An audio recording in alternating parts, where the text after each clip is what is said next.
अस्सलाम वालेकुम everyone, I am Zubair Salim और अब हम पढ़ने जा रहे हैं share consolidation.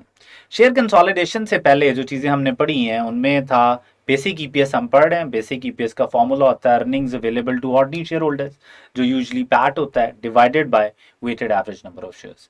Weighted average number of shares में हमने एडजस्ट करना सीखा। अगर हम शेयर्स मार्केट वैल्यू पे इशू करें, फिर हमने एडजस्ट किया बोनस इशू, फिर हमने राइट इशू एडजस्ट करना सीखा, शेयर स्प्लिट सीखा। Now we are actually adjusting share consolidation in weighted average number of shares.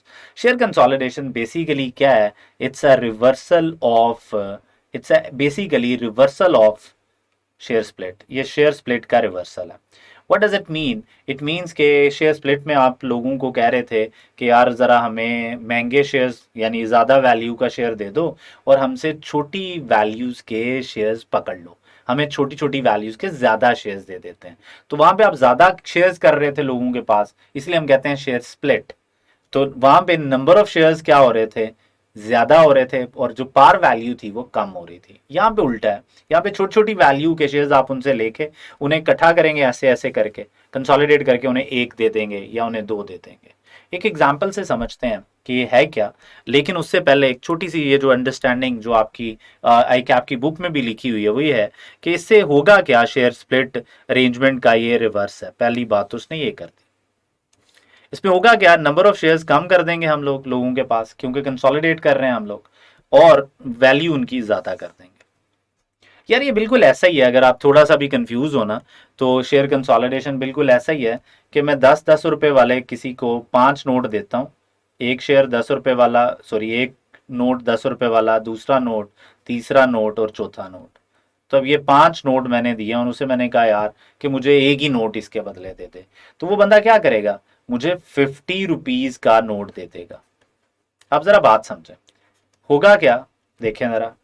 ये था शेयर कंसोलिडेशन। शेयर कंसोलिडेशन ये है कि आप छोटी छोटी वैल्यूज के शेयर्स लेके जाते हैं, 10-10 रुपए वाले उसको देते हैं, उसे कहते हैं मुझे एक ही दे दो। अब नंबर ऑफ शेयर्स देखो क्या हुए हैं। अगर नंबर्स में बात की जाए तो नंबर ऑफ शेयर्स क्या हो गए हैं? सर 5 थे पहले, नाउ 1। तो नंबर ऑफ शेयर्स क्या हो रहे हैं? कम। सो स्मॉलर नंबर ऑफ शेयर्स। ये जैसे नंबर ऑफ नोट्स हैं, स्मॉलर नंबर ऑफ नंबर्स। लेकिन अगर हम वैल्यू चेक करें तो पहले 10-10 वाले थे नोट मेरे पास, अब मेरे पास 50 वाला नोट है, तो उसकी जो फेस वैल्यू है वो ज्यादा होगी।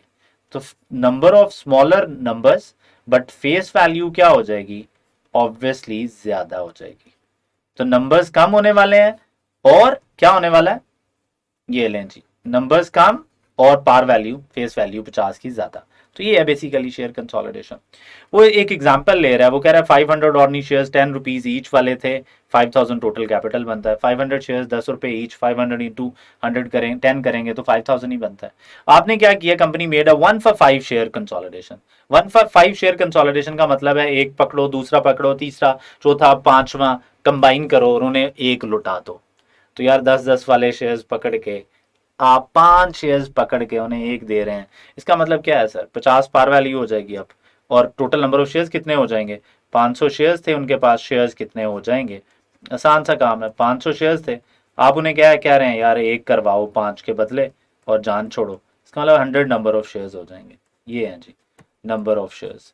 तो आपको पता है फिर फ्रैक्शन भी यही बनेगा, ये फ्रैक्शन है।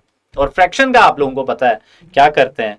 सो जरा और करें, फ्रैक्शन कैसे एडजस्ट करना है। सबसे पहले तो जिस तरह बोनस इशू एडजस्ट होता है उसी तरह होगा ये फ्रैक्शन। जो राइट आप शेयर कंसोलिडेशन का लेंगे, ये पहले दिन से मल्टीप्लाई करना शुरू कर देंगे। अगर आपको ये वीडियो समझ नहीं आ रही तो बोनस इशू से दोबारा देखना शुरू करो, जैसे बोनस इशू आप देख रहे थे। तो फ्रैक्शन कैसे कैलकुलेट होगा? यहाँ पे number of shares in holding after share consolidation divided by number of shares holding before consolidation. ये यही आ रहा है सर। बोनस इशू में भी फ्रैक्शन इसी तरह था कि बोनस इशू के बाद कितने नंबर ऑफ शेयर्स हो गए हैं, यहाँ पे भी यही है।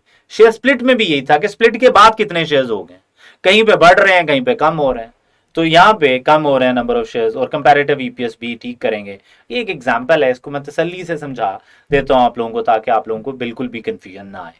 सर देखें जरा, 1 Jan 2004 पे इट हैज 4 मिलियन शेयर्स हैं आपके पास in issue. There was no issue, no new share issue or other changes in 2000X4 on 1st July X5 it made a 2 for 5 share consolidation.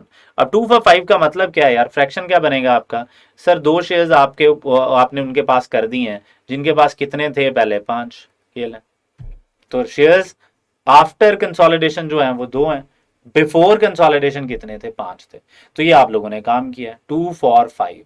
अब हमने क्या करना है, अब हम सिंपल सा काम करते हैं, एक रेशियो कैलकुलेट कर लेते हैं। जी सर, पहले मैं 2005 की कैलकुलेट करूंगा, मेरे पास 4 मिलियन शेयर्स हैं 2005 में, ये लें, ट्रांजैक्शन होती है 1 जुलाई 2005 में, तो अगर कंसोलिडेशन 1 जुलाई 2005 में होती है तो 6 माह, तो मैं क्या करूंगा 6/12 करूंगा, फ्रैक्शन मैंने कैलकुलेट किया था 2/5, तो मैं इस फ्रैक्शन से मल्टीप्लाई करूंगा तो मेरे पास weighted average number of shares आ गए। अब मेरे बच्चों रिडक्शन इन शेयर कंसोलिडेशन निकालेंगे आप, कैसे निकलेगी, सिंपल है, 4000 शेयर्स थे उनके पास, जी सर, अब आपने उन्हें कहा जी 2 हो जाएंगे, जिसके पास 4 मिलियन, ऑब्वियसली 4 मिलियन, जिनके पास 5 थे तो ये रह जाएंगे 1600। सर 4000 से 1600 पे आने का मतलब है रिडक्शन 2400 की, रिडक्शन ना भी निकालें तो जरूरत नहीं है। आप मुझे बताएं कि ये कितने मंथ्स के लिए यही रहे 6/12, फ्रैक्शन की जरूरत है, बिल्कुल भी जरूरत नहीं है, क्योंकि जब शेयर स्प्लिट इधर खुद आ चुका है, सॉरी शेयर कंसोलिडेशन जब इधर आ गया तो इधर की जरूरत नहीं है। ये आपके पास आए weighted average number of shares आ गए, sir earnings divided by weighted average number of shares आपके पास आ जाएगी ईपीएस करंट ईयर की, ये अर्निंग्स गिवन है क्वेश्चन में, ये देखें।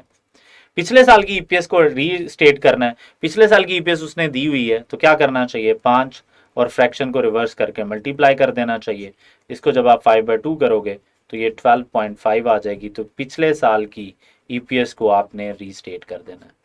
तो आई होप आप लोगों को ये बात भी समझ आ गई होगी। अभी तक एग्जाम में share consolidation and share split नहीं पूछा उसने, और पूछने ना पूछने की वजह क्या है, क्योंकि ये एक कॉमन प्रोसेस नहीं है जो कि कंपनीज फॉलो करती हैं। बट हैविंग सेड दैट, भाईजान वो पूछ सकता है, एग्जामिनर ने तो ये नहीं देखना है कि कॉमन प्रैक्टिस है या नहीं है, उसने देखना है कि मैंने पेपर में दी हुई है, सिलेबस का पार्ट है, तो इनको आती है नहीं आती, तो ये it could be tested soon. अभी के लिए इतना ही, thank you so much, stay blessed, अल्लाह हाफिज।